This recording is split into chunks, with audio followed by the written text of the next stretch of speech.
姥姥讲故事。寒号鸟。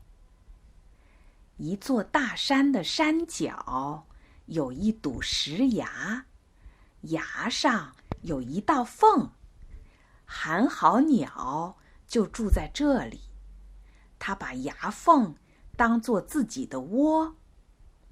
石崖前面有一条河，河岸旁边有一棵大杨树，大杨树上住着喜鹊。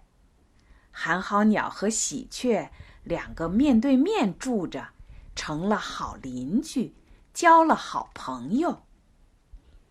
秋天到了，树叶黄了，秋风一扫，树叶落尽，好像在预告冬天就要到了。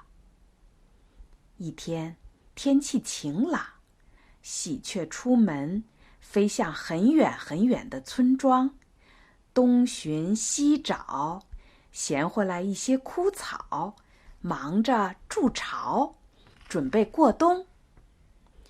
寒号鸟呢，却漫山遍野的飞翔，累了就回来睡大觉。喜鹊说：寒号鸟，别睡觉，大好晴天，赶快筑巢。寒号鸟一笑，舒舒服服地睡在崖缝里，回答说：傻喜鹊，用不着，太阳暖和，正好睡觉。冬天说到就到，寒风漫山遍野地刮着，喜鹊住在自己新筑的窝里，温暖极了。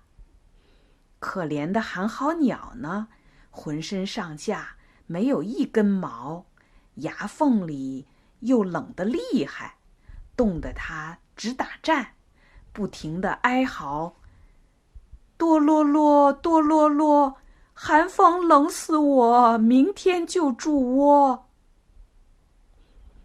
第二天，风停了，天气晴朗，暖烘烘的太阳当空照着，好像春天又回来了。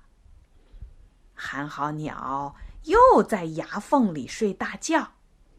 喜鹊来到崖缝前，劝它说：趁天晴，快筑巢，现在贪睡，后悔晚了。寒号鸟听过一笑，伸伸懒腰，回答道：傻喜鹊，少啰嗦，太阳暖和，得过且过。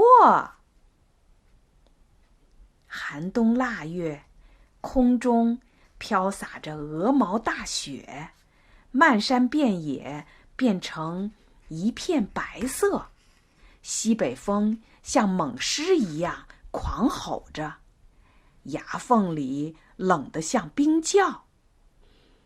就在这深冬的夜晚，喜鹊正在温暖舒适的窝里熟睡。